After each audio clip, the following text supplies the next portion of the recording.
How did Canterbury Cathedral's Norman structure survive the 1174 fire? Imagine a fire so fierce that it threatened to erase centuries of history and faith. That was the challenge faced by Canterbury Cathedral in the year 1174. The fire started outside the monastery walls, carried by a strong south wind. It spread quickly, igniting the wooden rafters beneath the lead roof of the church. The flames crept inside, hidden by the thick lead covering, which kept the fire from spreading immediately. Luckily, the fire was eventually put out before it could destroy the entire building. What saved the cathedral was the strength of its Norman foundations.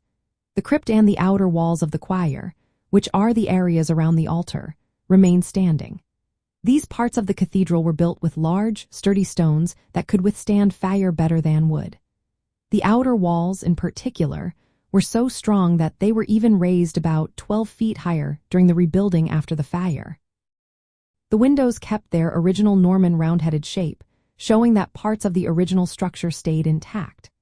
The fire mainly damaged the choir end of the Norman church, so the upper parts like the arcades and clerestory had to be rebuilt.